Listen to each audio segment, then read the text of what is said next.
¿Qué tal? ¿Cómo están? Buenas noches, bienvenidas, bienvenidos a las noticias. Más de un centenar de personas fue detenida en una fiesta clandestina en Colina, realizada dentro de un recinto acondicionado para realizar este tipo de actividades en que además se incautó drogas.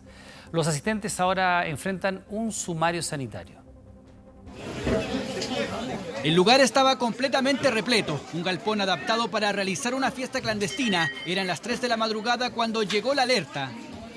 Luces, equipos electrónicos, bebidas alcohólicas, barra, todo para recibir una amplia convocatoria a pesar del costo de entrada, 200.000 pesos y 20.000 sin derecho a mesa ni bebestible. Compartiendo, bailando, consumiendo alcohol en mesa y con DJ y efectivamente hay una especie de discoteca clandestina. Hola amiga, ¿cuál es la justificación para seguir en fiesta? Estamos en pandemia. Chiquilla, ¿cuál es la justificación? Fueron saliendo uno a uno, 56 mujeres y 55 hombres, en total 111 detenidos en medio de la fiesta clandestina, la mayoría sin su mascarilla o mal puesta. La mañana de este viernes aún quedaban restos en el galpón, aunque estaba cerrado. Está al interior de la toma Lo Seco en Colina. Vecinos dicen que la música es frecuente en este lugar. Ellos son buenos para la fiesta, pero cada uno es un metro cuadrado nomás. Mucha música, es viernes, sábado y domingo es mucha bulla. La bulla que hacen de aquel lado cuando uno viene en la noche de trabajo, hacen demasiada bulla, se ponen a beber, a tomar. Están abriendo las comunas y vamos a retroceder de nuevo, ya estamos. Entonces no puede trabajar, no puede ir para ni una parte uno. De hecho, este lunes, Colina avanzará a transición del plan paso a paso. Por ende, la fiesta clandestina se realizó bajo cuarentena y en toque de queda, un riesgo sanitario ante la masiva convocatoria y las nulas medidas sanitarias. Nosotros no podemos permitir la inconsciencia de todas esas personas, de los cuales estaban con DJ, estaban con alcohol, vendiendo droga. Nosotros vamos a estar trabajando y colaborando de la mano con Carabineros en todo lo que nosotros podamos para cuidar a nuestros vecinos. Tenían droga, 38 bolsas de ketamina tusi, 4 bolsas de cocaína, 18 pastillas de éxtasis y 5 bolsas de marihuana. De los 111 detenidos, solo 5 fueron formalizados, los reincidentes y organizadores. Los imputados quedaron con medidas cautelares de firma mensual y arraigo nacional, y respecto de la persona que resultó imputada por el delito de tráfico de pequeñas cantidades de droga, además se agrega la medida cautelar de arresto domiciliario nocturno. ¿A qué hora empezó? Tenemos que habían más de 100 personas. ¿Ustedes participaron? No, de verdad, gracias. No voy a hablar, de verdad, no quiero. Los otros más de 100 asistentes también fueron dejados en libertad. Salieron durante el mediodía de la comisaría, aunque ninguno quiso hablar. ¿Podemos conversar?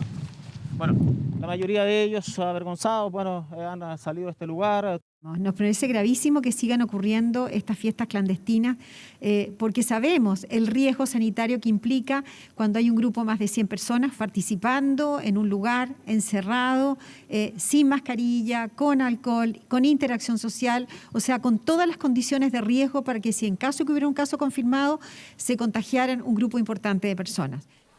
A la investigación judicial se agregará un sumario sanitario en contra de los asistentes y eventualmente multas económicas para una de las fiestas más grandes en pandemia. Bueno, ¿puede una persona ser detenida y llevada a un juicio por participar en una de estas fiestas clandestinas? La pregunta se hizo inevitable luego del criterio que el Tribunal Constitucional estableció en varias sentencias. A juicio del TC, el ya conocido artículo 318 sería inaplicable como sanción penal a los infractores de las medidas sanitarias. Rodrigo Cid nos cuenta más. Solo este viernes se registraron 4 eventos clandestinos que terminaron con un total de 60 detenidos. Pero los porfiados suman y siguen. Estaban celebrando un cumpleaños. Hubo 18 detenidos. Jóvenes que terminan detenidos por participar de eventos sociales en medio de las restricciones. Carabineros tuvo que proceder a la detención de estas personas conforme al artículo 318. Durante toda la pandemia, más de 500.000 personas han sido imputadas por delitos contra la salud pública, en particular por infracción al artículo 318 del Código Penal. Y cerca de 320.000 ya recibieron sentencia condenatoria. Pero otros presentaron sendos recursos ante el Tribunal Constitucional. Se trata de requerimientos de inaplicabilidad con el fin de evitar la sanción penal. Y en 14 sentencias, el TC falló de idéntica manera. Lo que dice es que En este caso, es imposible saber cuál es la conducta que se sanciona. Sentencias donde el Tribunal Constitucional no cuestiona el contenido de las medidas sanitarias decretadas por la autoridad para regular el comportamiento de las personas en tiempo de catástrofe o epidemia. Lo que el TC reprocha es que el artículo 318 del Código Penal no describe expresamente una conducta delictiva.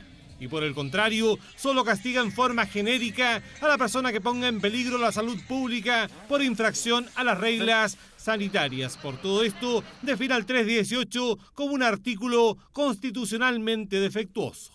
El mensaje que le mando al sistema es, si me trae otra inaplicabilidad, yo la voy a resolver igual, porque este es un criterio general que yo sostengo. ¿Y eso en la práctica va a inhibir la persecución criminal respecto de este articulado? De todas maneras, de todas maneras. Sí. O sea, quienes participen de fiestas clandestinas podrán estar más tranquilos, ¿o no? Yo diría que eso es una posibilidad. Infracción al artículo 318, que se sanciona con presidio menor en su grado mínimo. Esto es de 61 a 300 días de cárcel y una multa de hasta 10,5 millones de pesos. El efecto que tiene esto es que toda persona que tiene una causa pendiente hoy día por infracción al 318, es decir, por infringir el toque de queda o la cuarentena, puede recurrir al Tribunal Constitucional, la causa va a quedar suspendida y muy probablemente se debiera dictar un fallo idéntico al criterio definido por el Tribunal Constitucional respecto del artículo 318, se suma la postura de la Corte Suprema sobre el toque de queda. A juicio del máximo tribunal, el solo hecho de circular en horario restringido no constituye un delito de atentado contra la salud pública. A nosotros, más que interesarnos perseguir penalmente a las personas, lo que nos interesa es que salgamos juntos de la pandemia. Y para eso necesitamos de la colaboración de todos. Y vamos a hacer un estudio acabado sobre el fallo del Tribunal Constitucional, así como algunas otras sentencias que habían sacado las Cortes, para ver si es que acaso es necesario hacer una ley corta o no, para expresar mucho más claramente lo que significa ese atentado contra la salud pública.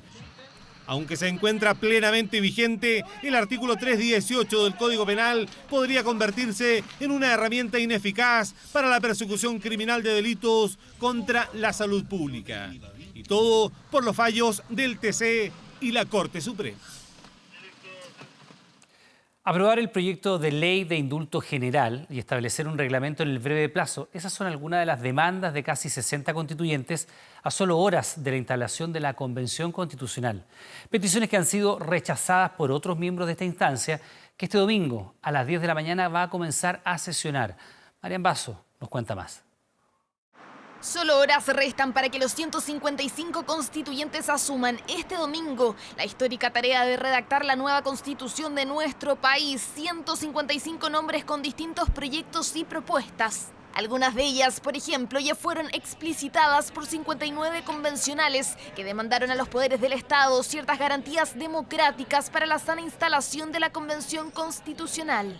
Hemos demandado que el Estado de Chile se haga cargo de las terribles violaciones a los derechos humanos durante el estallido social, porque sabemos que ese es el lugar, esa movilización de la ciudadanía es la que nos llevó a iniciar este proceso por una nueva constitución. Bajo esa premisa, constituyentes independientes, miembros de Apruebo Dignidad de la Lista del Pueblo y convencionales mapuches, a través de un documento, demandaron al Congreso, entre otras cosas, la rápida tramitación, aprobación y promulgación del proyecto de ley de indulto general. El texto, además, exige la desmilitarización del Gualmapu y la creación de un catastro de presos y presas políticas tras el estallido social. Actuar en contrario implica que no están a la altura de los requerimientos que Chile necesita para obtener la paz y nos obligarán a sesionar sin incluir su experiencia, sus conocimientos ni a sus representantes. La Comisión de Constitución del Senado no esquiva los temas y el proyecto que permite una amnistía a los presos de la revuelta va a ser discutido, si procede o no una amnistía o un indulto a los presos de la revuelta. Y esto será en los tiempos que tiene fijada la Comisión y que tiene fijado el Senado. Las propuestas y peticiones que en días previos han tensionado la relación entre algunos constituyentes y el gobierno han provocado respuestas en redes sociales. Tienes derecho a exigir que se respete el Estado de Derecho y la legalidad de este proceso, porque votaste para elegir constituyentes y no dictadores que crean estar por sobre el resto de los poderes del Estado y de las reglas que nos obligan a todos. Mensajes de la constituyente Marcela Cubillos, que desde la UDI refuerzan, aseguran que las condiciones ya fueron establecidas para comenzar el trabajo de la convención. Andar exigiendo cosas, yo creo que lo que menos tenemos que hacer es exigir acá, poner los puntos, todos los que usted quiera, poner los puntos y discutirlos, Pero exigencia yo creo que no corresponde porque ya las condiciones están dadas. Usted ve los lugares, los recursos están y por lo tanto hoy día hay que poner propuestas, usar el mate y sacar la pega. En esa línea, constituyentes de RN plantearon una agenda de mínimos comunes con la que reafirman su compromiso con las reglas que dieron origen al proceso constitucional. Posturas que adelantan la histórica jornada de este domingo, una ceremonia de instalación que será antecedida por actos y marchas convocadas por constituyentes de la Lista del Pueblo, del Frente Amplio, del PC, el PS y pueblos originarios. Y eso está perfectamente bien en una democracia. El que haya manifestaciones pacíficas, el que las personas puedan expresarse, y lo que se han comprometido absolutamente todos estos grupos es que lo van a hacer de manera absolutamente democrática, porque eso es lo que tiene que primar el día domingo. Manifestantes que según las autoridades solo podrán llegar hasta los anillos de seguridad dispuestos a cuadras del ex Congreso y donde los efectivos policiales solo permitirán la entrada a los y las constituyentes. Ceremonia de instalación que está a la vuelta de la esquina y que quedará marcada en la historia de nuestro país. De regreso con las noticias y una pregunta. ¿Qué pasa con el Senado? Bueno, con esta duda viralizada en un irónico video, las diputadas Camila Vallejo y Carol Cariola criticaron a la Cámara Alta por lo que consideran una excesiva lentitud para tramitar proyectos. Bueno, este reclamo se extendió y terminó enfrentando a miembros de ambas corporaciones. Kevin Felgueras tiene la historia. Oye, Cami, ¿qué pasó con las 40 horas? Están en el Senado, po. Y 5 centímetros de violación. Viral con casi 70.000 reproducciones en redes sociales de Carol Cariola y Camila Vallejo, 24 irónicos segundos que resumen una disputa de carácter institucional. ¿Y qué pasa con el Senado? Pregunta que alude al tiempo que demoran los proyectos de ley en ser tramitados por el Senado. Por ejemplo, el de la reducción de la jornada laboral que a la Cámara Alta llegó en noviembre de 2019. El proyecto sin consentimiento es violación que suma casi 2 años. El impuesto a los superricos, la iniciativa de vivienda inembargable que ya cumplió 5 años. El royalty minero que está desde mayo y una vida libre de violencia que supera los 24 meses en el Senado. Le pedimos a los presidentes de las comisiones respectivas, a la presidenta de Trabajo, a Carolina Gocha, a la misma presidenta del Senado, que nos ayuden a empujar esto, que los pongan en tabla, que los tramiten para que se despache cuanto antes. Llamado al que se plegaron transversalmente diversos parlamentarios y sumaron incluso otros proyectos de ley. Se ha transformado en un verdadero tapón para muchos proyectos. Por ejemplo, la reforma previsional va a cumplir 21 meses paralizado en el Senado. Genera un entrabamiento de la actividad legislativa del Congreso. La Cámara despacha proyectos y luego pasan en el Senado largas temporadas sin siquiera ser puesto en tabla, sin moverse. Dardos que apuntan a un Senado que ha incrementado el número de sesiones por semana. Sin embargo, los diputados insisten que no ha sido suficiente. Algo que tiene en la mira, dice la presidenta de la corporación. A nosotros no nos ha temblado la mano para poder citar al Senado sábados, domingos, feriados. Y ese es el trabajo, que nadie se ponga nerviosa porque aquí todos queremos sacar adelante las iniciativas que le hacen bien a nuestro país. Llamado a la tranquilidad porque las cifras, según los senadores, demuestran un importante incremento de la producción legislativa, corporación en donde no cayó bien el viral de las diputadas comunistas. Miente, que algo queda. El estilo de Piti y Poti. Si hay demora, es por culpa de la Cámara de Diputados que comete constantemente errores. Requieren una discusión más calmada, más tranquila, donde se puedan abordar todos aquellos temas que los diputados no abordaron en su minuto. Y asimismo uno puede tener la misma crítica hacia los diputados y diputadas. Llamativa disputa entre la Cámara y el Senado, en donde hay demoras recordadas, como los 13 años que tardó el despacho del cambio en el orden de los apellidos o la reforma previsional, que hace casi 2 años es debatida en la Cámara Alta. Extensas tramitaciones que muchos piden apurar, ya no con tradicionales emplazamientos, ahora con performance y mensajes que rápidamente se convierten en virales. Y el siguiente es un hecho histórico. Las tropas norteamericanas se retiraron de su principal base militar en Afganistán. Así, después de 20 años, Estados Unidos comienza a cerrar su participación en la guerra más larga de su historia. Es sin duda un hecho histórico. Las tropas estadounidenses abandonaron la base militar más importante utilizada por sus fuerzas armadas en Afganistán, cuestión que ya anuncia el fin de las grandes operaciones militares luego de 2 décadas. El repliegue está teniendo lugar en medio de un repunte de la violencia y las ofensivas de los talibanes, a pesar del inicio de las conversaciones de paz entre el gobierno afgano y los insurgentes. La noticia de la retirada fue confirmada por el propio presidente Joe Biden. Look, we're in that war for 20 years. 20 years. Mire, estuvimos en esa guerra durante 20 años, y creo que me reuní con el gobierno afgano aquí en la Casa Blanca. Creo que tienen la capacidad para poder sostener al gobierno. Durante la mañana del 11 de septiembre de 2001, una serie de 4 atentados terroristas azotaron Estados Unidos y la imagen más icónica es esta del World Trade Center y las Torres Gemelas en el día en que el mundo se detuvo para luego dar inicio a la denominada guerra contra el terrorismo.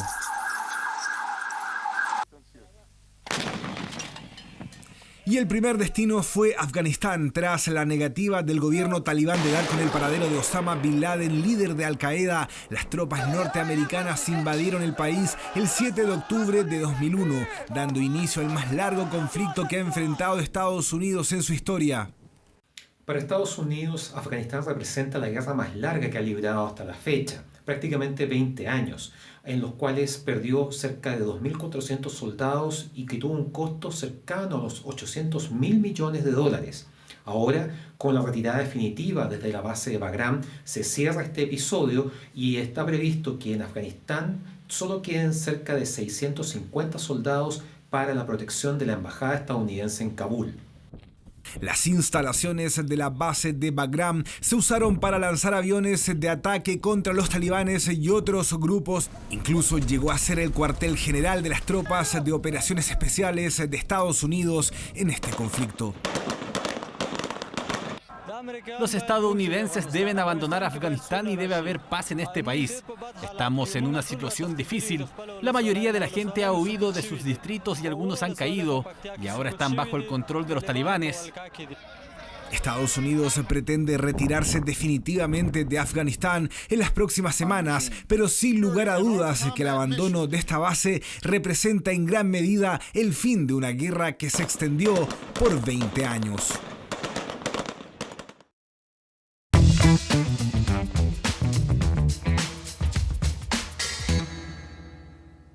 Ya estamos de regreso en 24 horas y como todos los viernes junto a Aranza Fernández, aquí vamos a conocer historias de emprendedores, emprendedoras mayoritariamente, Aranza, historias de chucrut. Así es, un emprendimiento diferente. ¿Cómo estás, Iván? Buenas noches. Buenas noches también a usted en su casa. Hemos buscado aquí los emprendedores que se la juegan con productos innovadores. Bueno, este es el caso de hoy.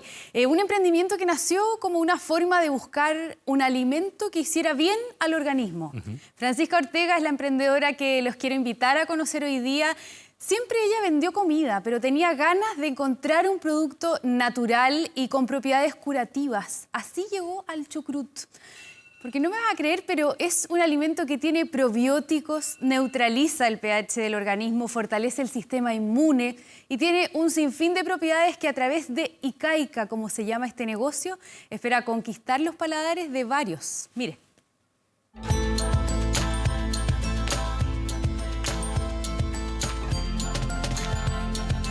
Buscando alimentos saludables se encontró con el chucrut, repollo fermentado que tiene varias propiedades para el organismo. Sus amigos la impulsaron para que vendiera sus propias preparaciones y así fue como nació su emprendimiento. ¡Aquí vamos! La base de este producto es el repollo y el trabajo es completamente manual. Francisca comenzó hace un par de años con esta iniciativa que se ha propuesto potenciar las ventajas que tiene este vegetal bajo la técnica de la lactofermentación. Que hay dos tipos de chucrut.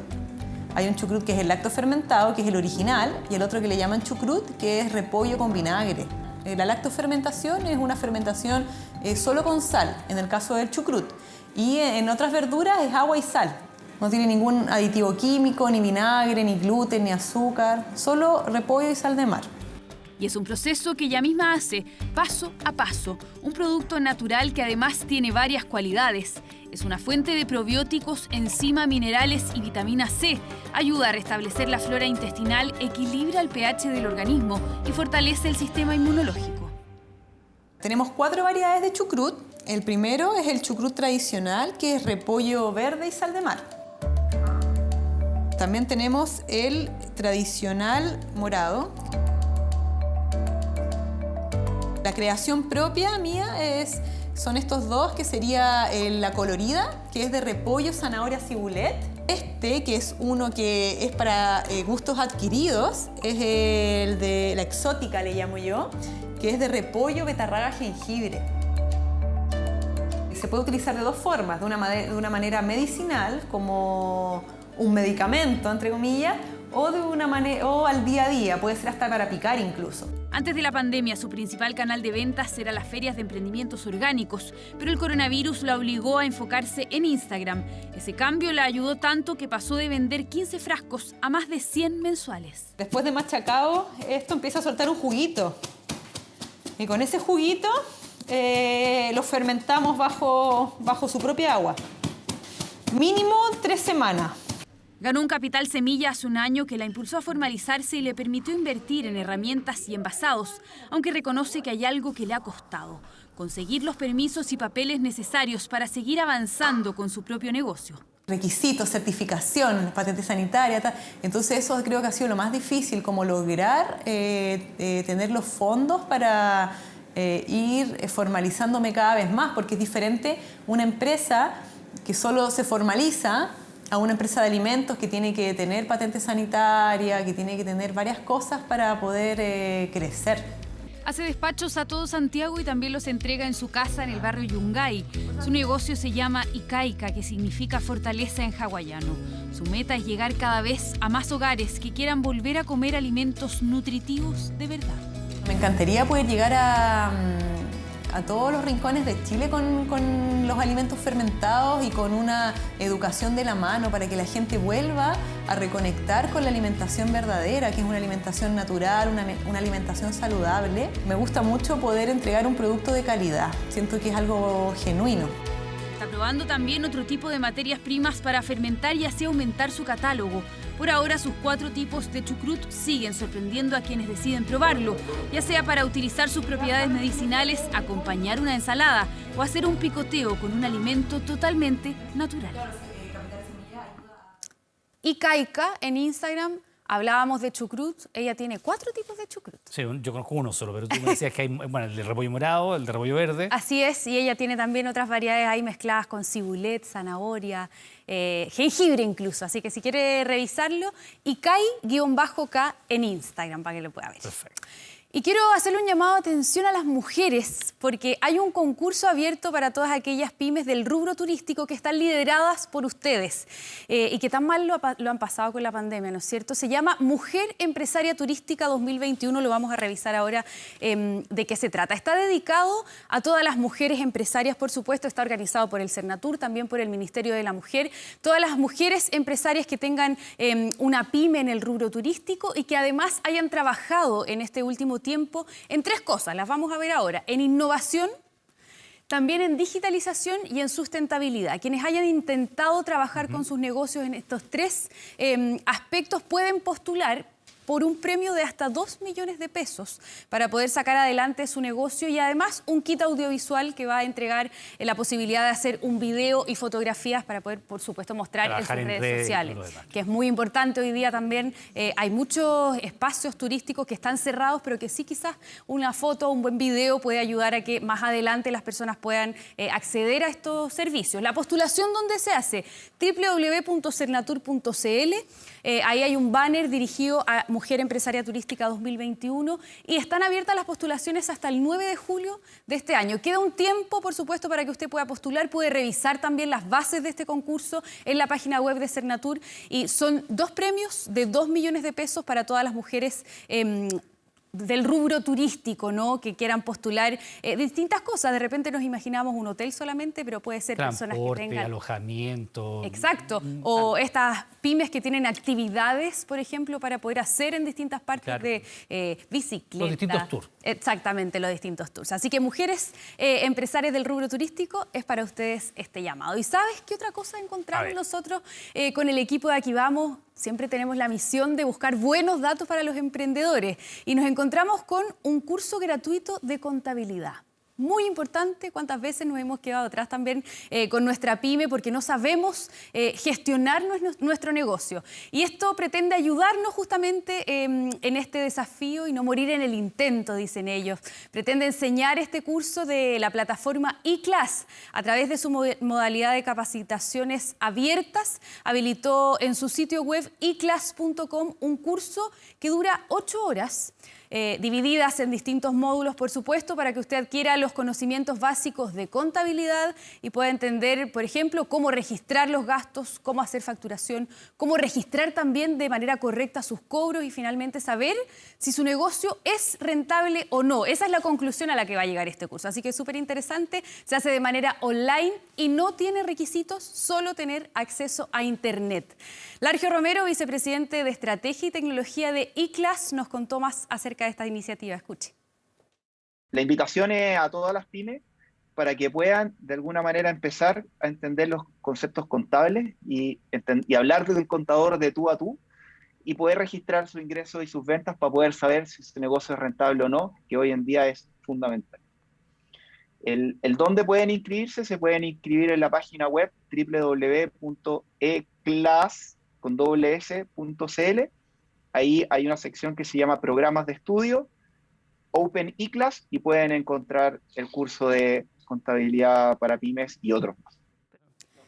eclass.com, para que pueda revisar este curso de contabilidad disponible de manera gratuita para todas las pymes. Aranza, como siempre, muchas gracias. Buenas noches. Buenas noches.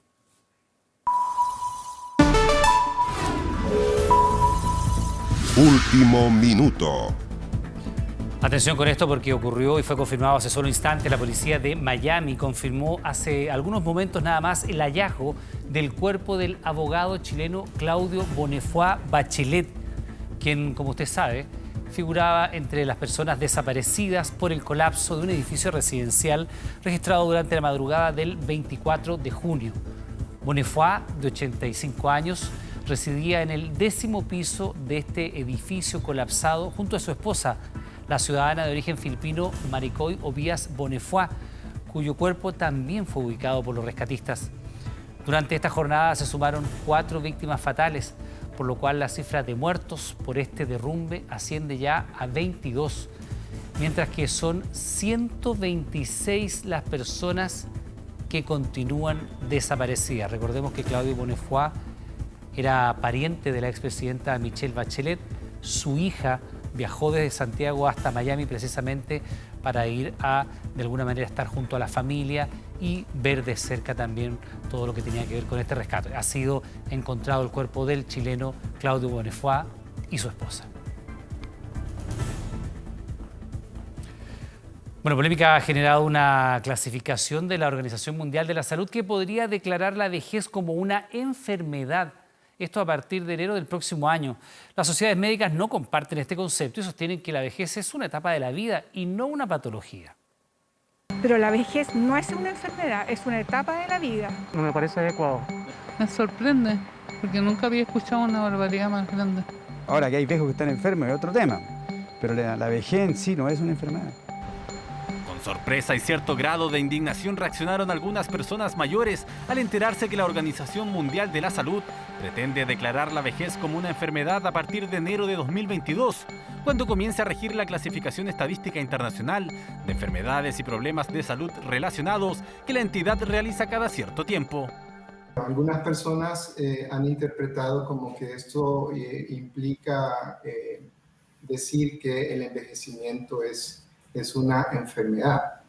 La etiqueta vejez o periodo geriátrico sirve para marcar esta categoría particular con el lenguaje típicamente encontrado en los certificados de defunción. Una situación que se viene estudiando desde 2018 y donde se buscaba reemplazar el término senilidad con el que se catalogaba a personas fallecidas por su edad, concepto que fue considerado discriminatorio por las sociedades médicas. Y esa fue la razón por la cual se planteó que había que revisar esto. Y la propuesta alternativa fue la que hoy día estamos discutiendo, que es hablar de old age o de vejez. Y que la impresión que tenemos que eso también es una respuesta aún equivocada y quizás peor inclusive que lo que teníamos antes. Desde nuestro punto de vista es tremendamente discriminatorio Porque si es así, en el fondo lo que se está haciendo es significar a la vejez como un problema, como algo que se debe atacar, es una patología que hay que curar. Y desde ese punto de vista, nosotros lo que decimos es que la vejez es una etapa de la vida. La nueva codificación en la que entraría la vejez ha puesto en alerta a distintas entidades médicas que no comparten la categorización planteada por la OMS. Los expertos coinciden que durante esta etapa de la vida se presentan una serie de patologías, pero que no son necesariamente exclusivas de este rango etario. Ser una persona mayor no es sinónimo de estar enfermo, señalan ellas, en la calle. No me considero enferma para nada. Creo que son los achaques de cualquier persona, que no depende de la edad. Yo, por ejemplo, tengo 83 años y perfectamente bien me valgo por sí solo. Y también trabajo, somos activos. ¿Ya? Es muy peyorativo eso de tratar a la vejez como una enfermedad. La vejez aparece bajo el código MG2A en la sección de síntomas generales de esta nueva categorización. Las sociedades médicas creen que aún es posible revertir el concepto que hoy genera discordia. Pero claramente para que esto sea revisado necesitamos también que otros países del resto de Europa, Asia, Estados Unidos, resto de Norteamérica, Australia, por ejemplo, también se vayan sumando con el objetivo de que esto sea una situación que de manera universal estemos pidiendo que se revise.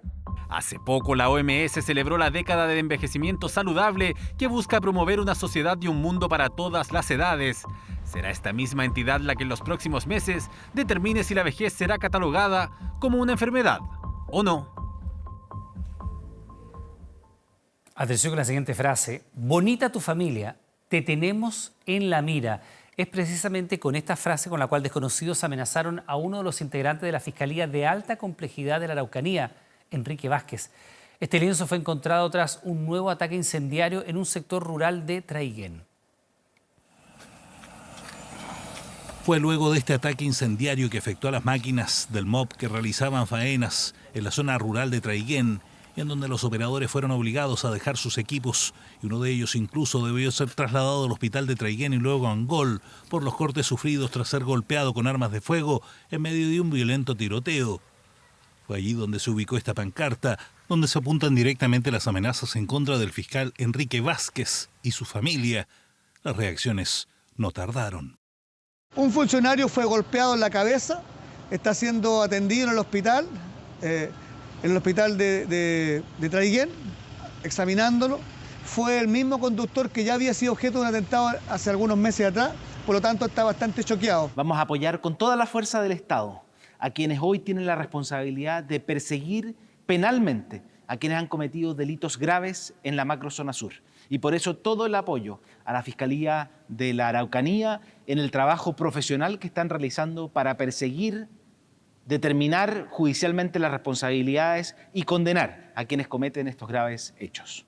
En el lugar también se encontraron pancartas alusivas a la querella presentada por el gobierno en contra de más de 50 personas presuntamente vinculadas a una red de tráfico de marihuana, y en donde es el fiscal Enrique Vázquez quien tan solo ayer controló por esta causa la detención del huerquén de Temucuicui, Jorge Huenchuyán. Asimismo, el fiscal amenazado también ha liderado indagaciones por el caso torturas y secuestro de Collipulli. Vamos a profundizar las líneas de investigación sobre estos puntos, puesto que estas amenazas son demostrativas de que hemos sido efectivos en la identificación y en la persecución de las personas que han cometido serios y graves delitos en un contexto de violencia rural. Pero no es el primer fiscal que en la Araucanía ha sufrido amenazas directas. Ya antes el fiscal jefe de Collipulli, Luis Chamorro, decidió renunciar al cargo, luego que en efecto fuera víctima de amenazas en contra de su integridad y la de su familia. Este es un nuevo nivel en la escalada de violencia que azota nuestra región. Y parte importante para eliminar es una acción eficaz de la justicia. Colocarle mano dura, presidente. Así como usted dijo que iba a terminar con el terrorismo, bueno, le estoy diciendo que no lo ha terminado. Ya veremos qué medidas de seguridad se disponen para resguardar al fiscal amenazado. Eso en paralelo a las diligencias que se inician en busca de establecer las responsabilidades de este ataque, que se produce a solo horas de que dispararan en contra de un carabinero justo cuando llegaba a su domicilio en Ercilla, tras prestar servicios en la zona de control de orden público en la región de la Araucanía. Y Chile quiere hacer historia en los Juegos Olímpicos de Tokio 2020. El Team Chile ya está listo y tiene 4 abanderados. Optando por la paridad de género, designó a 2 hombres y 2 mujeres. Cuenta regresiva en marcha para la cita planetaria más importante del deporte. Y por segunda vez en su historia, Chile cuenta con la mayor delegación de participantes, 56, igualando a Londres 48. Solo superado por aquellos que estuvieron en Helsinki en 1952, cuando hubo 58. Pero por primera vez, esos que con orgullo portan la bandera chilena en cada ceremonia inaugural, que no ha estado exenta de polémicas, ya les contaremos por qué. Para Tokio 2020 serán 2. Francisca Crovetto Chadid.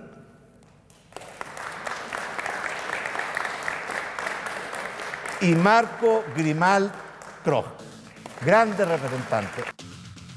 Así se suman aquellos que han encabezado las delegaciones que han participado en 21 de las 27 ediciones ya realizadas. Sin duda que la presentación más polémica y destacada a la vez fue la de Sydney 2000. Nicolás Massú reemplazó a Marcelo Ríos, quien se negó 1 hora antes de la ceremonia a portar la bandera chilena por la no entrega de entradas a su familia. Que en esta versión Crovetto y Grimal son los abanderados. La decisión tenía que solamente someterse a los que estaban presentes el 23 de julio próximo. Esta es la bandera que portarán los 2 abanderados olímpicos y los 2 paralímpicos. La recibieron de manos del presidente Sebastián Piñera. Yo les quiero pedir que entreguen lo mejor de sí mismos, que dejen muy en alto el nombre de Chile. Ojalá vuelvan con medallas. Tenemos esperanzas en medallas olímpicas que nos harían tan bien. Viaje que estará marcado por la ausencia de Cristian Garín, que renunció a representar a Chile, y del pesista Arley Méndez, quien dio positivo por marihuana. Que el doping no es tolerable en nuestros deportistas. Él está hoy día enfrentando un proceso, hay que ser respetuosos con el debido proceso, está en etapa de apelación. 56 deportistas distribuidos en 24 disciplinas, entre ellas el debut del surf y el skateboard en los Juegos Olímpicos, además de la primera participación en el fútbol femenino. Los Paralímpicos, 17 deportistas clasificados en 7 deportes. Con esta delegación, Chile pretende llegar a lo más alto de los Juegos Olímpicos. Y quién sabe si superar las 7 medallas de plata, las 4 de bronces y las 2 de oro que Nicolás Massú y Fernando González consiguieron en Atenas.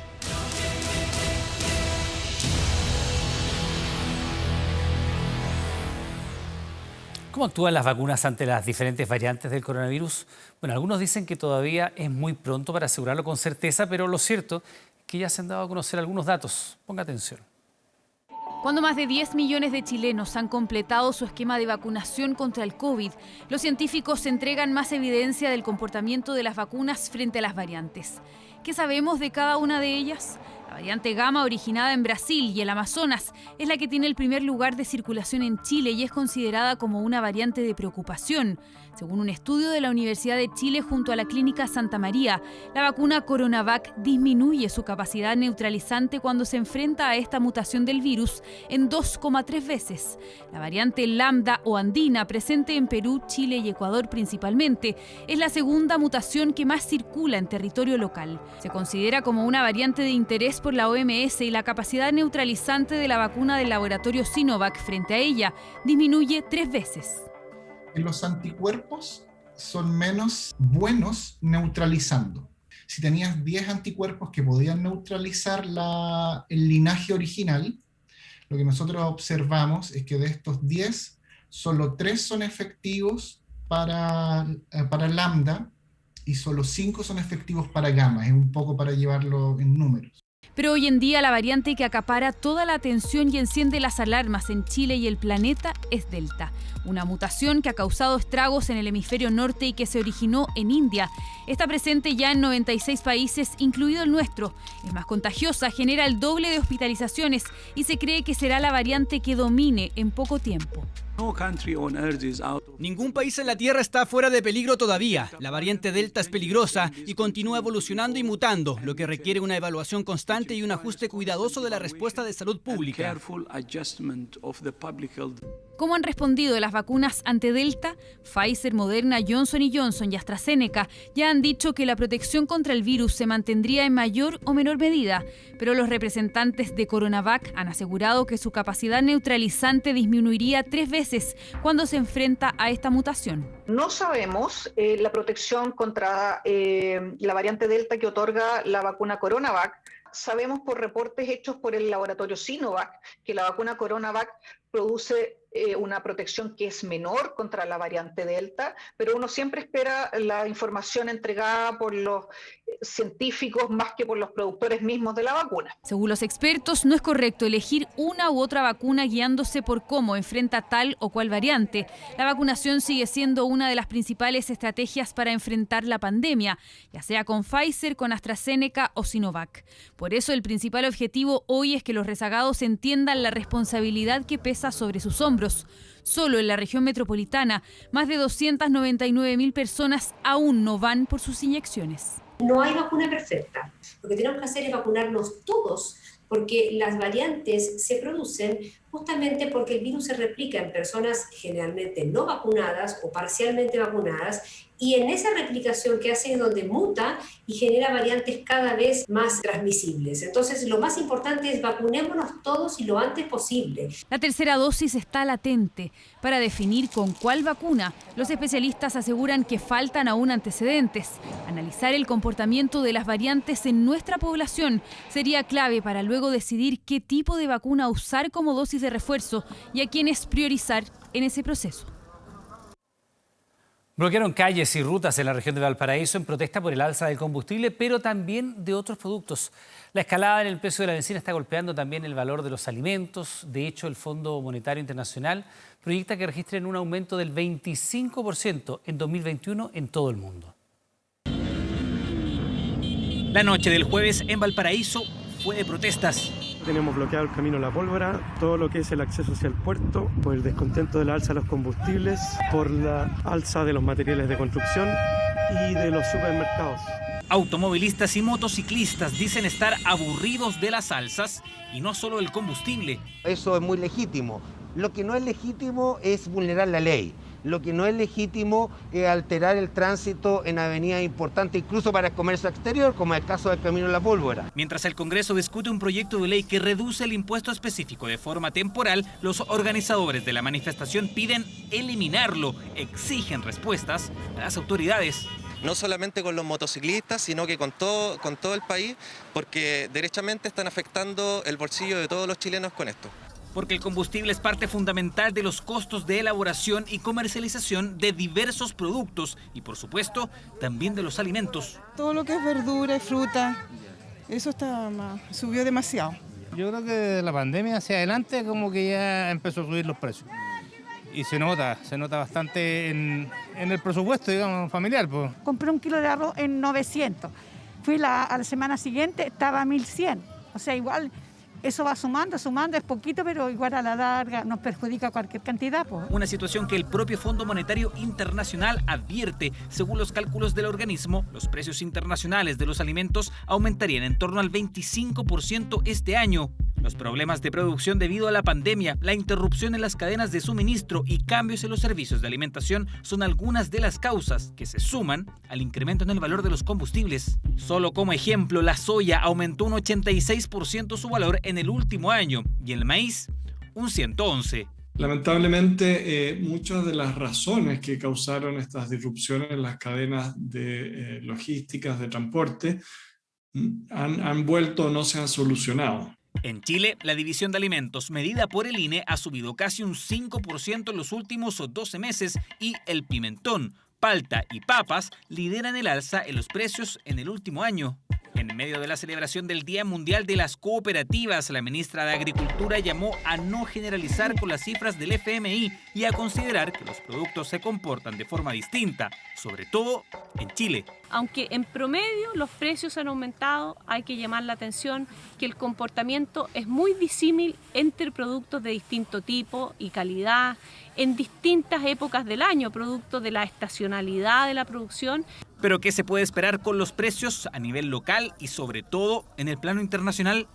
Toda la estructura completa de la cadena de producción se ha hecho más costosa que antes y eso, mientras sigamos con pandemia, esto va a seguir. Todo dependerá entonces de cómo evoluciona la pandemia en nuestro país y en el mundo. Por ahora, la proyección es que los precios altos en muchos alimentos continúen y por varios meses. Queremos recordarle que a partir de las 22 horas, Televisión Nacional de Chile está autorizada para transmitir programas para mayores de 18 años.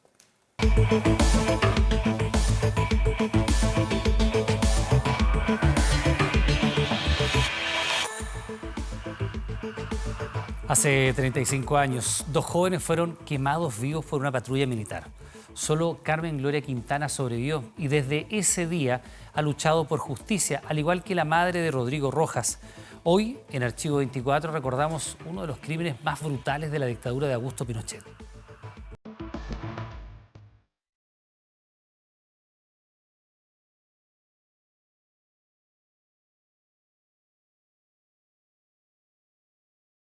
Julio de 1986, 2 jóvenes huyen en las cercanías del Hogar de Cristo en Estación Central. Carmen Gloria y Rodrigo en este sector son detenidos por una patrulla militar. Los golpean, los ultrajan y rocían sus cuerpos con benzina. El oficial a cargo los amenaza constantemente con un encendedor, cuando de pronto los quema vivos.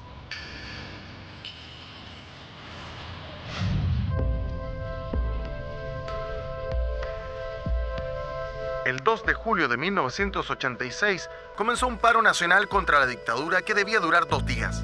Entre los organizadores estaban los colegios profesionales que se reunieron en sus respectivas sedes gremiales.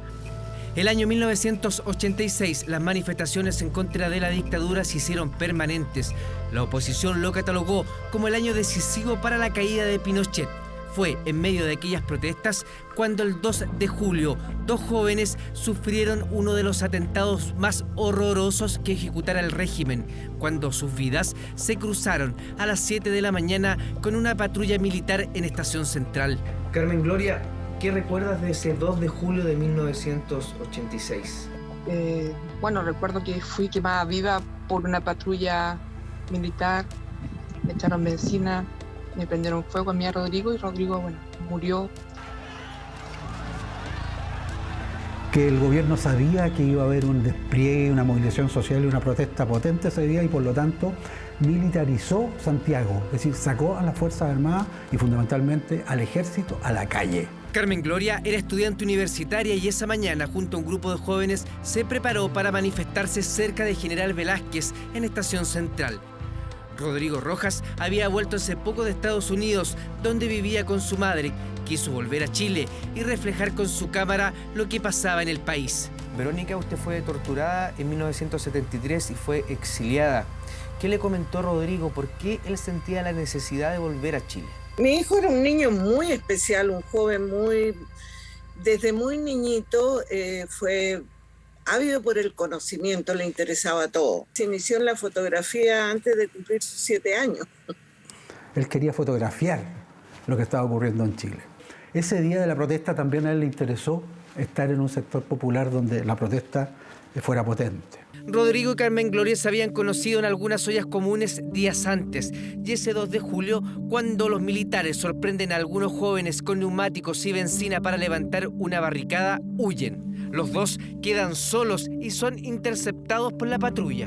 Pero la patrulla los logró interceptar y en la huida logró capturar a Carmen Gloria y a Rodrigo. Y llegó un camioncito donde venían alrededor de unos 20 soldados conscriptos.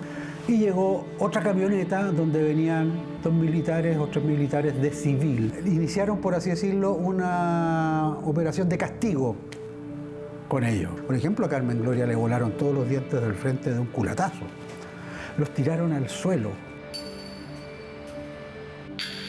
Tomaron el bidón de benzina que está, impregnaron las ropas de ellos con combustible. Los jóvenes, cuando quedaron prendidos y rodeados, porque eran verdaderas antorchas humanas, como que se trataron de incorporar y salieron corriendo. Entonces alguien de la patrulla dijo, tápenlos con frazadas, pero quedaron botados inconscientes. Y ahí empezó entonces una deliberación entre los oficiales que hacían. Los tiraron arriba del camión, estaban inconscientes los dos jóvenes, Rodrigo y Carmen Gloria, y tomaron la decisión de ir a botarlos. El abogado Salazar sabe cada detalle, son 35 años defendiendo a Carmen Gloria Quintana. Conoce hoja a hoja el proceso. A los dos jóvenes agonizantes los dejan tirados en Quilicura. Ellos sacan fuerzas y logran caminar unos metros. Y los dos jóvenes recobraron el conocimiento estando botados ahí, quemados, heridos. Y caminaron unos 200, 300 metros y llegaron a un camino principal. Y ahí estaba llevándose a cabo una construcción de una casa o algo, y los maestros los vieron y les trataron de brindar ayuda. Verónica de Negri, madre de Rodrigo Rojas, llega a Chile desde el exilio, pero para acompañar a su hijo quemado vivo por una patrulla militar. Pero yo tomé en cuanto supe, que fue como a las 4 de la tarde, yo tomé la determinación que nadie me iba a detener y que yo iba a estar con mi hijo. Esto ya me duele eso, yo creo que van a pasar muchos años y siempre me va a doler y emocionar cuando pienso en que seres humanos pueden hacer esto a otros seres humanos. Eso aún me duele. Rodrigo lo separaron de partida cuando entró a la posta central, le colapsaron un pulmón. Nunca me quisieron dar el nombre del médico. O sea, la impotencia no haber podido hacer nada. Yo creo que cualquiera sabe. Luego de eso lo dejaron que se quemaran enteros. La niña lo único que pedía era que muriera. Mátenme, mátenme, decía, porque no aguantaba los dolores. Por favor, te lo suplico de rodillas, háganme justicia para mi hija. ¿Hasta cuándo nuestros jóvenes van a ser destruidos? ¿Hasta cuándo la justicia se va a quedar callada? Carmen Gloria tiene el 62% de su cuerpo quemado. Es trasladada desde la posta central al Hospital del Trabajador. Rodrigo fallece 4 días después de haber sido quemado.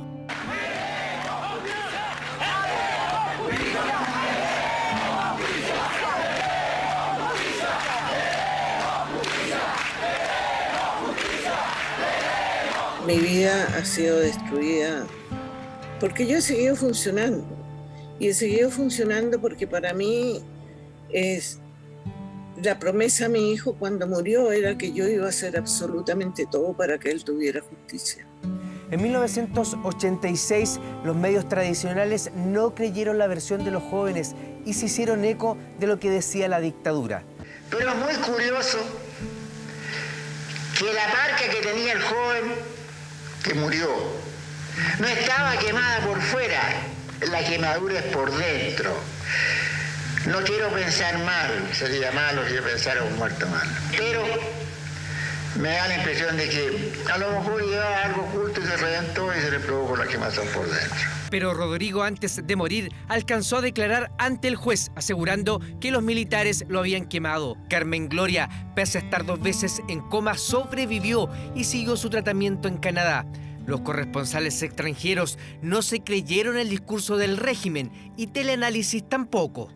La justicia continúa investigando el crimen, pero hay muchos aquí che pensano che los verdaderos criminales nunca saranno encontrados. Fine la agghiacciante vicenda dei 2 ragazzi trasformati il 3 luglio scorso in torce umane da una pattuglia dell'esercito. Había muchos corresponsales extranjeros además.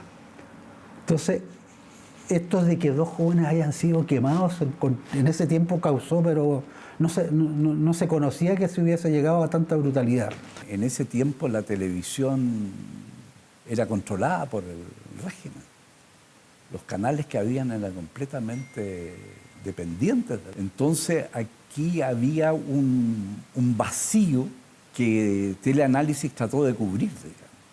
Bueno, nosotros teníamos un canal que era privilegiado también, porque trabajábamos y estábamos vinculados al campo de los opositores a la dictadura, en la lucha con la dictadura. Por lo tanto, teníamos también una fuente de información fidedigna. Carmen Gloria comenzó a recorrer el mundo denunciando las violaciones a los derechos humanos en Chile. Mi rostro refleja todo el sufrimiento que vivió el pueblo chileno bajo la dictadura de Pinochet. Yo soy una de las víctimas, pocas sobrevivientes, y vengo a representar todo el dolor de este pueblo que busca justicia. Lo de Carmen Gloria es realmente increíble. Fíjate que Carmen Gloria estaba con más parte de su cuerpo quemado que Rodrigo Rojas.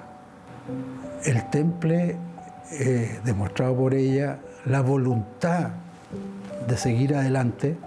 Bueno, fue bastante duro y de hecho tuve que aprender a caminar porque mis piernas están quemadas casi completamente, perdí mucha musculatura y tuve que aprender a caminar, como tú dices, aprender a caminar de nuevo, eso es como literal. Tuve que aprender a caminar de nuevo, a usar mis manos porque las tenía completamente rígidas, a comer, a escribir, fue todo un proceso muy largo. Muchas cirugías porque no podía levantar los brazos, porque la axila tenía pegada a mi cuerpo, el cuello también lo tenía pegado acá, entonces muchas cirugías reconstructivas. Aceptar mi cuerpo también ha sido largo, en verano sobre todo que no puedo usar, o sea, podría, pero un cierto pudor me impide aún ponerme traje de baño. Y bueno, yo creo que me ayudó mucho el hecho de haber salido por el mundo denunciando. Yo desde el año 87 ya me puse de pie y empecé a viajar. El primer país que viajé fue a Ginebra. Desde ayer tiene a su hija Fernanda en brazos y a su pareja. ¿Cómo le vas a contar a ella cuando crezca lo que viviste hace ya 6 años? Yo creo que lo voy a contar como un proceso. Desde chiquitita le voy a contar todo lo que no solamente vivió yo, sino lo que vivió todo Chile durante 17 años de dictadura. Ante las presiones, en 1991 un tribunal militar culpó al oficial a cargo de la patrulla, Pedro Fernández Titus, de negligencia, y en 1993 la Corte Suprema solo lo sentenció a 600 días de prisión. Los 3 oficiales, los 4 clase y los 18 conscriptos habían establecido un pacto de silencio que les duró casi 30 años. Primero un pacto de silencio, hasta el 95 no estuvieron obligados, a mí me pagaron los milicos, pero tenía que quedarme callado. Con la reconstitución de escena de haberle dicho a la Carmen Gloria ahí, Carmen, este huevón te quemó y este huevón no prestó ayuda. Eso tenía que decirle yo a la Carmen. Los otros 16 soldados con Cristo y no hay ni un huevón que quiere declarar y decir la verdad, porque ellos también vieron lo que la mayoría vio lo que yo vi. ¿Y qué les diría a ellos? Que son unos maricones nomás. Pónganse los pantalones y digan la weá como hay, nada más. Nelson Medina, Jorge Astorga, Luis Zúñiga, Francisco Vázquez, Sergio Hernández, Iván Figueroa y Julio Castañer enfrentan nuevamente la justicia. Ya no será la militar, sino que esta vez ante el ministro Mario Carroza. Nosotros pues supimos que esa mañana, antes que las tropas fueran desplegadas, todas fueron arengadas, todas fueron a la guerra, a salvar a Chile, desde el punto de vista de la arenga, que internamente se les dio como consigna para salir a la calle a reprimir. Pero es Julio Castañer González el que aparece sindicado como quien le habría prendido fuego a los jóvenes. Luego del pacto de silencio entre Castañer y el resto de los exmilitares, el presunto responsable del ataque continuó en la institución. Se desempeñó como mayor en la comuna de Paredones, viajó a Italia a estudiar relaciones internacionales. Todos los militares que participaron, que fueron 30, tuvieron que aprenderse una versión mentirosa de memoria. Los testigos claves fueron detenidos, amenazados de muerte. Fueron detenidos militares y ahora están en libertad esperando proceso, pero ha sido muy largo. Llevamos más de 35 años yo esperando justicia, aún no ha habido. Pedro Castañer González, que fue el que nos encendió fuego finalmente y siguió militando en partidos de extrema derecha y de hecho con total impunidad.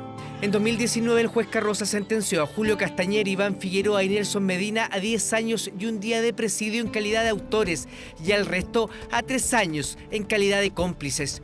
Hoy el caso está a la espera de los alegatos en la Corte de Santiago para que la causa se vea en segunda instancia. Mientras tanto, todos están libres. ¿Qué te dio fuerza para seguir luchando por justicia y cómo pudiste formar tu familia?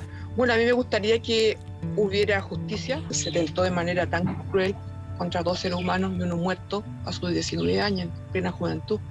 Y una mamá que sufre mucho por la muerte de su hijo. Estoy feliz con mi familia, mis niñas, son 3 niñas. Pero siempre tengo ese dolor que arrastro. ¿Qué le parece a usted que tras 35 años y luego de uno de los crímenes más horrorosos de la dictadura, quienes lo cometieron estén en libertad? La Corte de Apelaciones no actúa, por lo tanto todos estos criminales están libres. Esto fue un crimen tan horrendo y lo sigue siendo hasta el día de hoy porque sigue impune. Ahora, tratándose de delitos de lesa humanidad como el caso de Carmen Gloria y Rodrigo Rojas, no prescriben. El juez Mario Carroza condenó a 11 miembros del ejército por homicidio calificado en el caso de Rodrigo y en grado de frustrado en el caso de Carmen Gloria. Sin embargo, e increíblemente 35 años después de uno de los atentados más horrorosos provocados en dictadura, ninguno de los uniformados está efectivamente en la cárcel. Tu voz seguirá viviendo.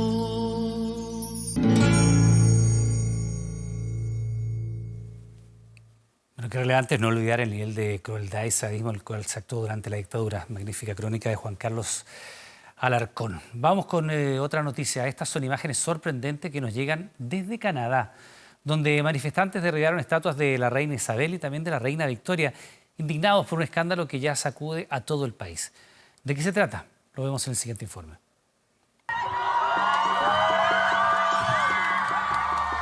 La ira de los canadienses solo crece tras el descubrimiento de más de 1000 tumbas de niños indígenas sin identificar en terrenos de antiguas escuelas residenciales. Ahora, manifestantes derribaron una estatua de la reina Victoria y de la actual monarca Isabel II durante el Día de Canadá, una celebración que marca la fundación del país. Pero los recientes hallazgos provocaron la cancelación de las celebraciones y cambiaron el tono del día. Una marea naranja tiñó las calles de varias ciudades canadienses para honrar a las víctimas de las escuelas. Asesinaron a miles de niños, cientos de miles. Aún no lo sabemos, pero hoy estamos aquí para decirles que estuvo mal. Todos saben que estuvo mal. Desde mediados del siglo XIX hasta 1996, al menos 150.000 niños indígenas fueron separados de sus familias para asistir a las escuelas residenciales como parte de una campaña del gobierno para asimilar a la fuerza a los menores en la sociedad canadiense. Se estima que 6.000 de ellos murieron mientras asistían a los internados, cifra que algunos creen que sería mucho más alta. Desde el gobierno condenan los ataques a estatuas e iglesias, pero agregan que están comprometidos con la comunidad indígena.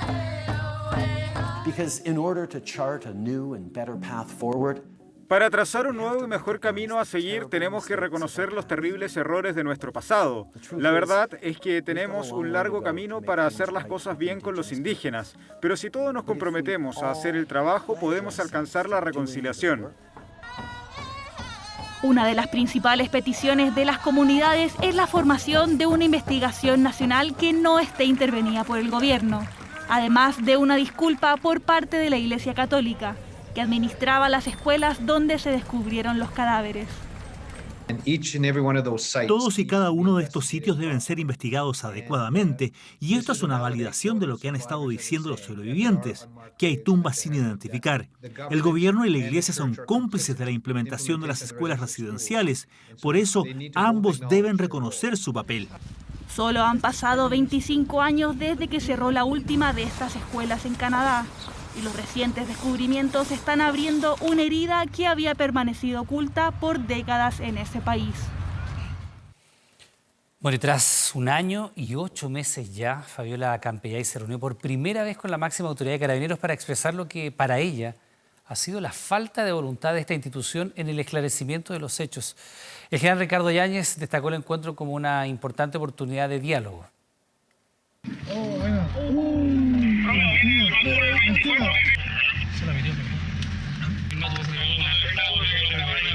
Matu.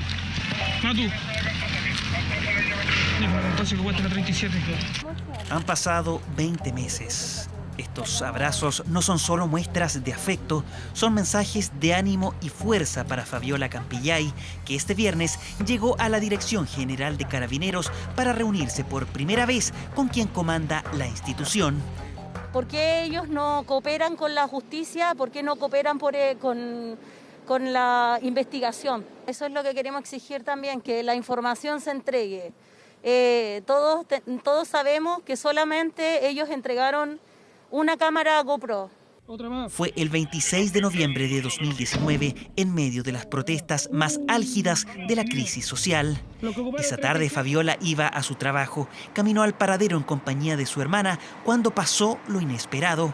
Así lo recordaba en conversación con 24 Horas. Este es Ángel Guido con Fermín Vivaceta, justo en la esquina en donde cuando llego con mi hermana, ellos disparan. Solamente recibo un llamado de que a la mamá le habían disparado y yo ahí me quedé en shock al tiro, pero nunca pensé que el tipo se había atrevido a dispararle a la cara. O sea, yo me imaginé que podía haber sido en un pie, en un brazo. Recibió el impacto de una bomba lacrimógena directo en el rostro que le provocó la pérdida de visión en ambos ojos.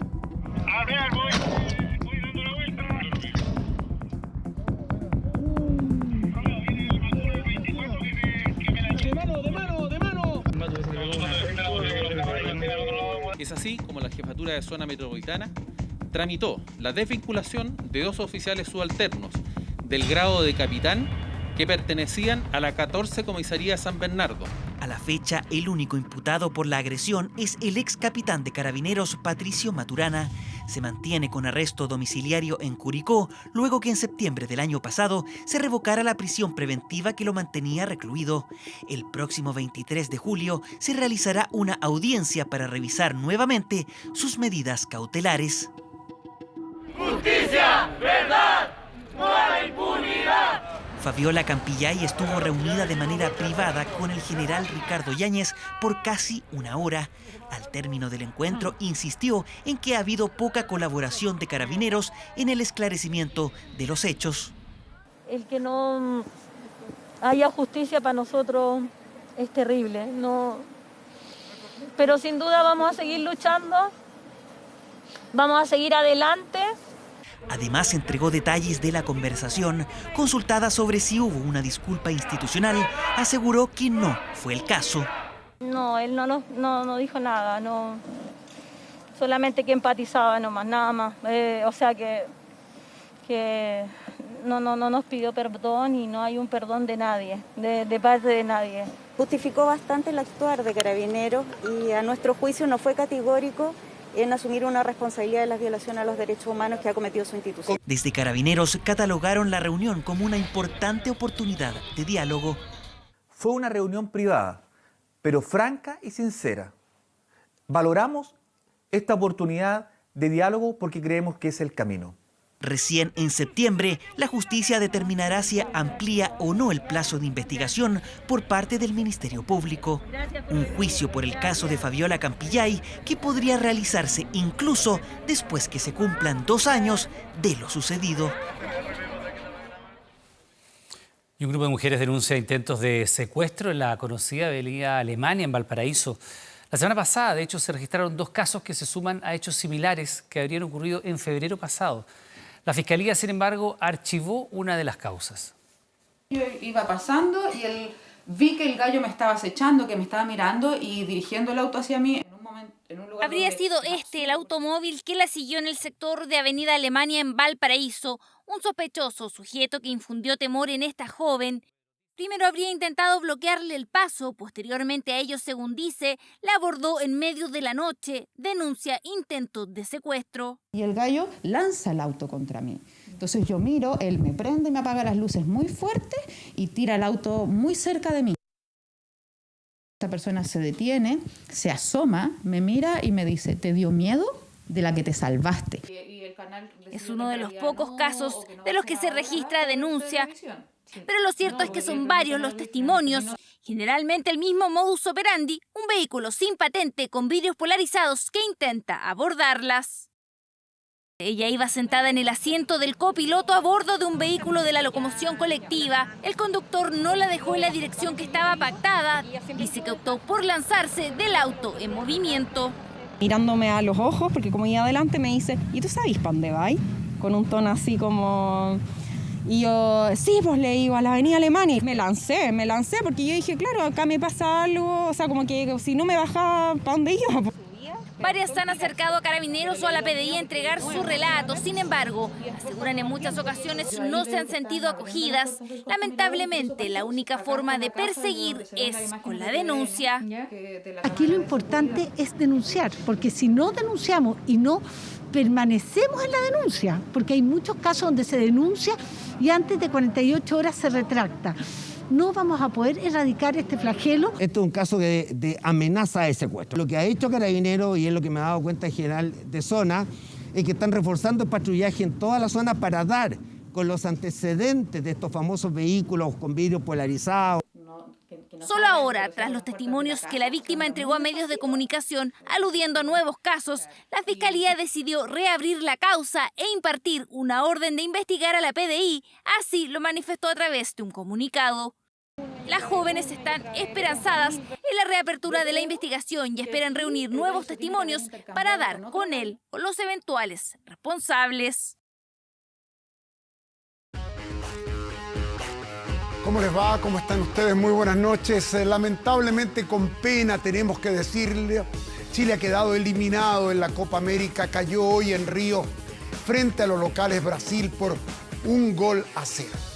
Un partido, el de Chile frente a Brasil, en el que el cuadro nuestro una vez más tuvo la capacidad para competir, hizo una actuación correcta, nada criticable como para decir que hicimos papelón o que nos pasaron por encima, no. La lucha fue equilibrada. Sin embargo, Chile tuvo poco protagonismo ofensivo, tuvo pocas oportunidades para convertir. Fíjense ustedes que haciendo un balance, los peores partidos de Chile en esta Copa América han sido contra Paraguay y Bolivia. A Bolivia le ganamos apenas por 1-0 con aquel gol de Brereton y contra Paraguay perdimos por 1-0. ¿Qué implica esto? Que cuando Chile tenía que ser protagonista no mostró argumentos ofensivos, que es lo mismo que le ocurrió frente a Argentina, frente a Uruguay, frente a Brasil. Hoy hubo muy pocas oportunidades, una de Vargas en el primer tiempo, un cabezazo de Brereton en el travesaño en el segundo, y por ahí un gol anulado en una jugada muy fina. Pero Chile tiene que encontrar fórmulas ofensivas, tiene que ser capaz de articular, como era antes, un fútbol de ataque, un fútbol que ponga en jaque al equipo rival. Así se hace muy poco daño. El daño nosotros atrás lo evitamos fundamentalmente porque tenemos un portero de excepción. La mejor figura de Chile en esta Copa América ha sido Claudio Bravo. Escuchemos. De demostrar que somos una selección que quiere hacer las cosas bien, una selección que no se da nunca por vencida, una selección que siempre intenta tratar de complicarle la vida al rival. Y creo que esta Copa nos sirve de mucho en cuanto a aprendizaje, a tratar de seguir mejorando, de que la gente también siga complementándose de la mejor manera posible. Pero en línea general creo que el balance es positivo. Creo que también nosotros a lo mejor nos quedamos con la sensación de que podíamos un poco más. Pero el fútbol tiene este tipo de cosas, es un deporte en el cual no siempre se puede ganar. Bueno, este ha sido el debut oficial de Lasarte, el uruguayo, como técnico de la selección. Ahora viene otro desafío mayor, que es la recta ya definitiva rumbo a Qatar. ¿Tendrá capacidad Lasarte para encontrar esas ansiadas fórmulas de las cuales yo le hablaba recién? A ver, veamos el balance, el resumen de Martín Lasarte hasta ahora.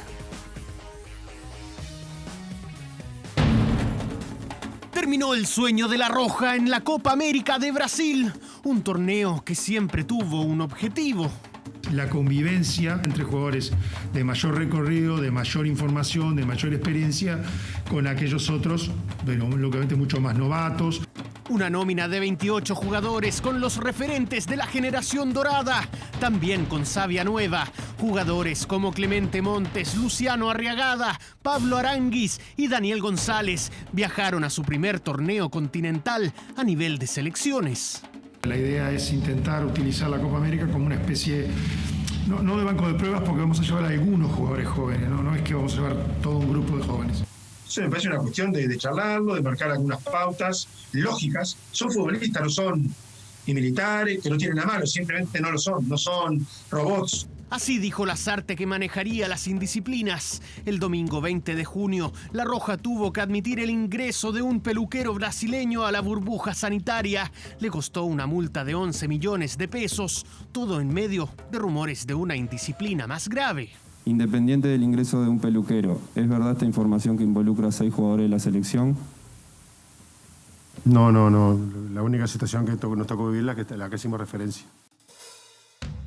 Hay una cuestión de fecha libre ahí también que complica todo.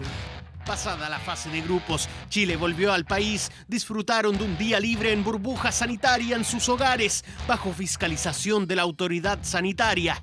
El regreso fue para enfrentar a Brasil, con Alexis incluido. Acá está mi hermano. ¿Estás feliz o no? Sí, hermano. Volvió. Volví. Y el de atrás, mira. Alexis fue titular, pero la selección no pudo ante el poderío brasileño. Se despidieron de la Copa América, pero el objetivo mayor estaba marcado de antes. Que los partidos eliminatorios te llevan todo, el 100% de tu energía. Yo creo que al final todos tenemos claro, y yo también, el objetivo primordial es clasificar, no hay un segundo objetivo. Pero el primer objetivo lo tenemos todo claro, que es luchar por clasificar, es lo que todos queremos, ese es nuestro sueño.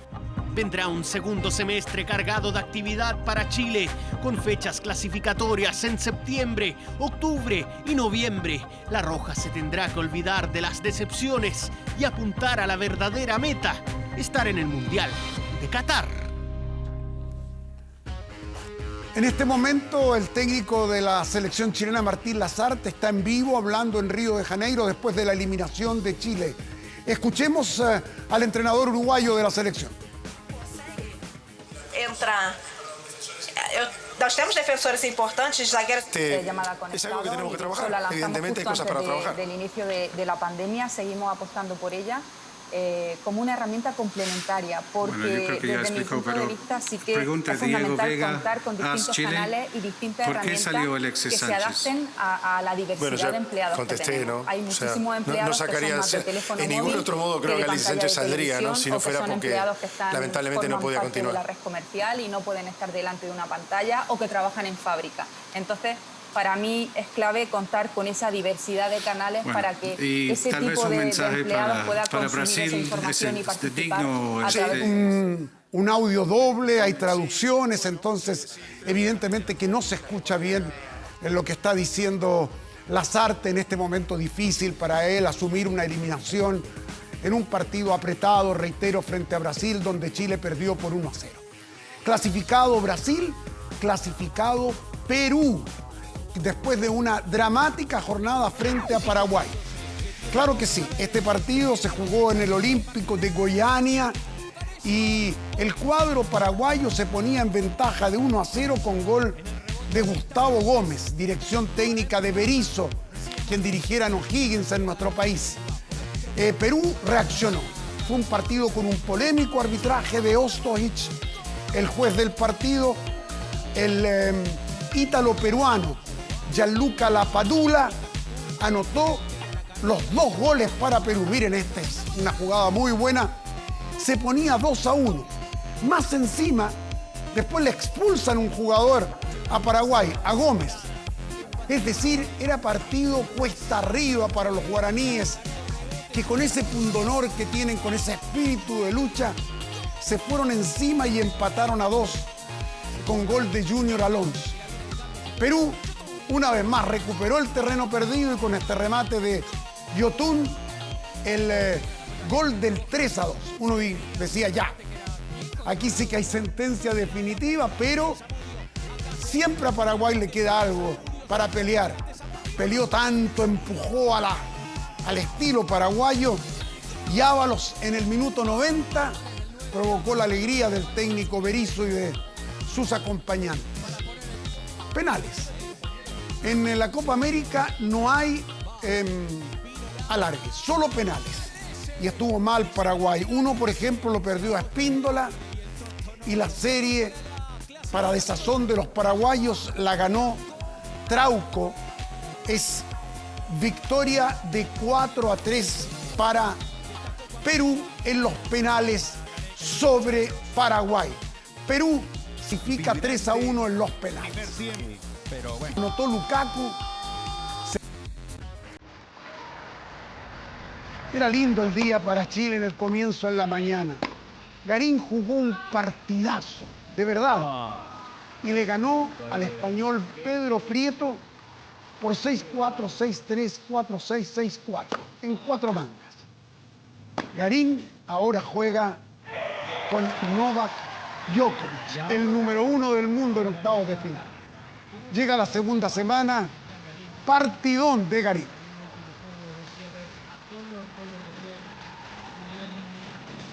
Y les cuento la última noticia. La mañana fue fantástica para Chile porque el Joaco Niemann es líder en el torneo de Detroit en el PGA Tour. Está primero. Así enfrenta el gran golfista chileno el fin de semana. Hay corte comercial, después sigue Iván con las noticias. Gracias por acompañarnos.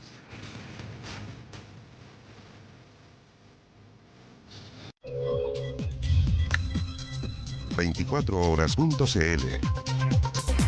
Usted lo sabe, lo está esperando, se lo hemos comentado. Este domingo 4 de julio se va a realizar la sesión inaugural de la Convención Constituyente. Y en 24horas.cl preparamos un especial con todo lo que tienes que saber sobre el funcionamiento de este órgano que va a redactar la propuesta de una nueva Carta Magna para nuestro país. Lo revisas todo en 24horas.cl y los vemos, por supuesto, en directo desde el día domingo tempranito con toda la transmisión especial que tenemos preparada. Bien, pues estamos terminando las noticias. Como siempre, le damos las gracias por estar junto a nosotros. En nuestros bestsellers llega Capitán Phillips con Tom Hanks. Que disfrute, que tenga muy buenas noches.